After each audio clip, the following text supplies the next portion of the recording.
বুধবার আলিপুরদুয়ার জেলার বীরপাড়ায় level crossing gate ভেঙে গেল টোটোর ধাক্কায়। এ ঘটনায় ব্যাপক যানজট সৃষ্টি হয় বীরপাড়ায়।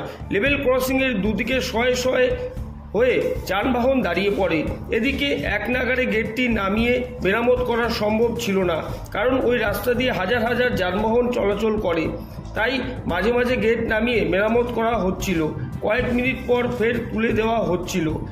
বিকেল 4:30 নাগাদ গেটটি সম্পূর্ণভাবে মেরামত করা হয়। বীরপাড়া দলগাঁও রেল স্টেশনের ম্যানেজার শ্যামাপদ চৌধুরী জানান, টোটোসহ চালককে আটক করা হয়েছে।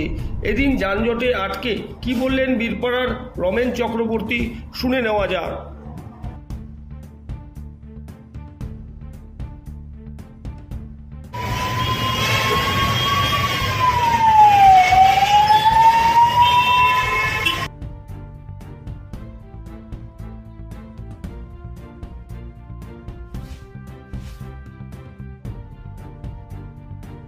তো সমস্যা এমনিতে তো ডলোমাইট বা ডেলি যানজট তো আছেই, একটা সময় বিশেষ করে দুপুরের দিকটায় প্রচণ্ড সমস্যা হয়। আর আজকে রেলগেট ভেঙে যাওয়ার পরে প্রচণ্ড যে সমস্যা হয়েছে, সেখানে তো বিভিন্ন গাড়ি, তারপর যারা চিকিৎসার জন্য যাচ্ছে হাসপাতালে, স্কুল কলেজে ছাত্রছাত্রী যাওয়া আসা প্রচণ্ড অসুবিধা ভুগতে। বীরপাড়া এটা খুব আমাদের জ্বলন্ত সমস্যা। এটা আপনার নাম? রমেন চক্রবর্তী, সুভাষ পল্লী বাড়ি।